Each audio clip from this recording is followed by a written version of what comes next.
Hey everyone, it's Emmanuel, your certified emotion code, body code practitioner. Kind of excited today. You'll know why. But some of the thing that's I've been getting a lot of feedback from a lot of my clients. Here and there, I've been doing what they call inner child work. And the good news is this: I've been kind of hesitant to make a video about it just because for a couple of reasons. But the main reason is this: is that in my personal belief, I really feel like any practitioner, whether you're a therapist or whatever you do, a Reiki master, whatever you're doing, I think it's really important to get a lot of experience. So have someone work on you a ton of times, 10, 20, 30 different times, you to receive a positive outcome, then to turn around and help a ton of clients out, dozens and dozens of clients, then come back to a video like this and say, okay, I've been there, I've experienced it, I've seen amazing changes, and I've seen other changes in clients. Now I'm like ready to kind of roll it out officially. And that's kind of what today is all about. And so, I've been doing this for 7 years, but only been, doing probably inner child work probably only for like a year. So kind of like not too long, but it's enough for me because I work with sometimes 50, 60 clients a week. I've got a lot of experience because of that, because of how many people I meet with and how many times I had to bring it up. But what is inner child work? You're like, what is that? Well, first of all, what do I do? I mean, some people are looking at this and maybe you got tagged about energy healing work. What is this woo-woo stuff? But it really isn't. It's all about science. It's all about quantum physics. It's all about how our bodies really work. And science is starting to catch up with it. For example, maybe, many years ago, decades ago, they didn't know that, our bodies, our organs and glands have certain frequencies and they're producing, everyone has a different frequency, but more and more science is proving that not only our organs and glands have frequency, but also our thoughts have certain frequencies to it. If you've seen the movie The Secret, they talk about that.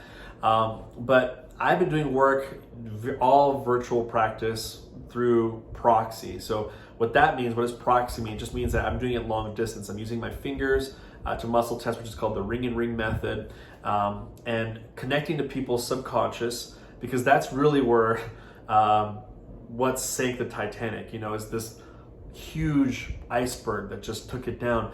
But you couldn't see even most of it. That's the way it is. You don't know how big it is under there. That's kind of like our subconscious. It's like most of us, we read self-development books, we like some books back there, and we go to seminars and we're chipping away at like the top part of this conscious, and we're like, okay, cool, we're safe over here. But you don't see this big, huge boulder, which is our subconscious is trying to keep us safe. And so what is the inner child? Well, the inner child it's almost like a fractured part of your subconscious. So let's picture like the subconscious is like a country, and Texas gets kind of taken out and it starts floating into the ocean, right?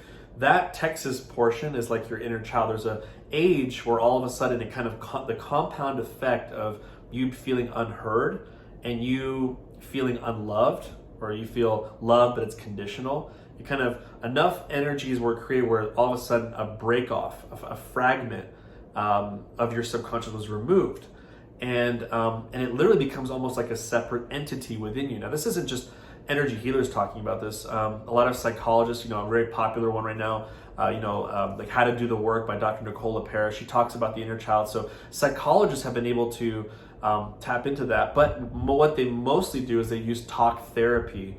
Like how can we talk to your inner child? But what if someone told you that the inner child needs more than just talking? The inner child needs actual healing itself.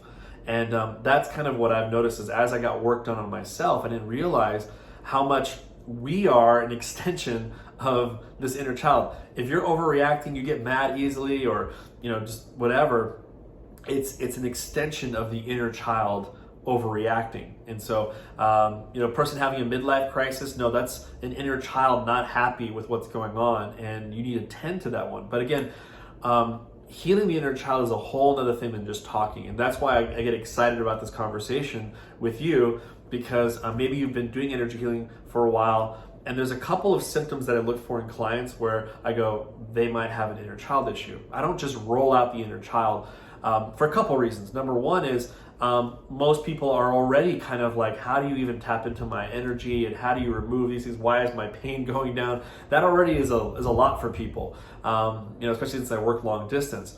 To talk about an inner child separate entity can be like, well, that's a far stretch.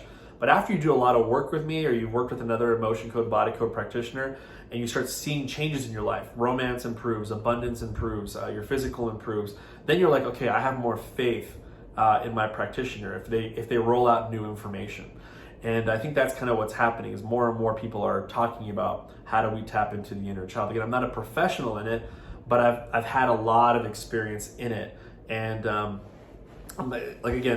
hope that they come out with a certification in this realm. But again, using muscle testing that I've had experience for 7 years, I've seen amazing results. And again, these are the type of people that maybe need this type of work. One is if you've had very, very, very traumatic childhood, like you did, you for sure probably have one. Most adults have one, but most people don't realize that you can fix a lot of things in just your adult files. You don't need to tap into the inner child. Something that's kind of a very common thing in the energy healing field is as soon as someone hears a new term or a new concept, they just run to it. They go, oh, what's this? Oh, then I must have this. And oh, what's this? I must have this. And I don't want people to do that with the inner child. It's almost like the two symptoms that are common within people who have inner child that need attention to the inner child are, number one is your healing is not going the way it's supposed to. Like it's kind of, it's just not moving at all. You're not seeing any results at all. Like it's just stagnant, like not even a little bit. Number two would be it gets worse, which is kind of it's like I don't want to hurt anybody, but usually symptoms always get better, like 99% better. But if for some reason you have hives, then you go really into hives, or you have headaches and you have pounding headaches afterwards and it stays that way, there might be some inner child issue. Your little one's kind of calling out for it. Again, the two things that create an inner child are, not being loved or like working for love. It's not really love in the first place. But the second one is not being heard. Those are the two reasons why the separate entity finally breaks off.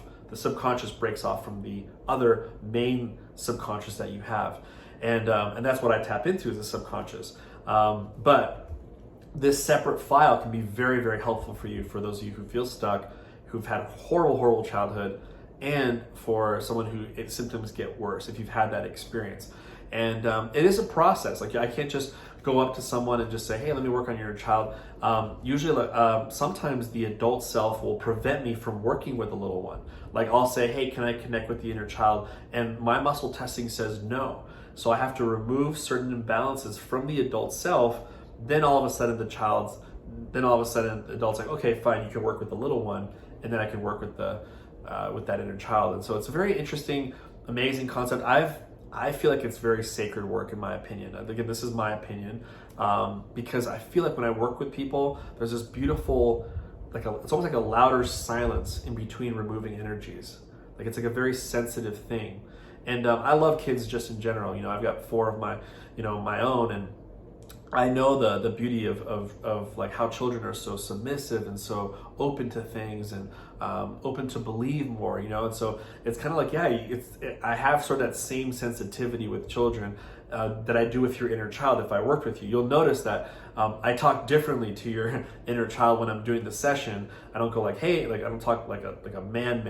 I kind of talk like a sensitive man trying to reach into this little one, because if your little one did show up, you want to make sure someone's being careful what they say, especially someone who feels unloved and untended to, And so it's a very interesting thing. I want to let you know that our practice is finally, it's a part of our practice now, that you can actually set up your inner child healing session. So that's kind of the announcement today. So I just want to give everyone an update that after many, many times someone has worked with me, and after me working with a ton of people and seeing improvements. If I didn't see improvements, I would have just said, this is a cool concept, but I'm going to put it back on the shelf, right? But I had to see improvements before I finally rolled out a video and said, okay, I think I'm ready to start doing these type of sessions. And so I'm excited for you, for those of you who feel stuck in your healing, or for those of you who haven't seen much changes, or sometimes things get worse.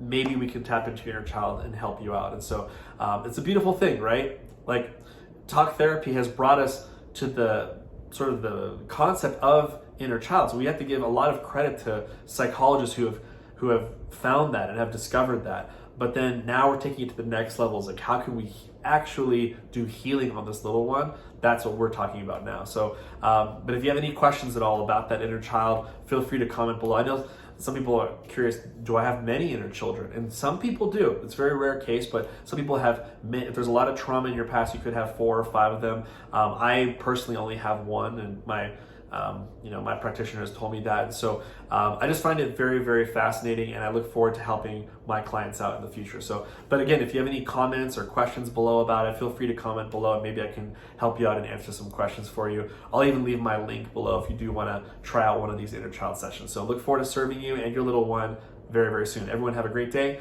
Take care. Bye-bye.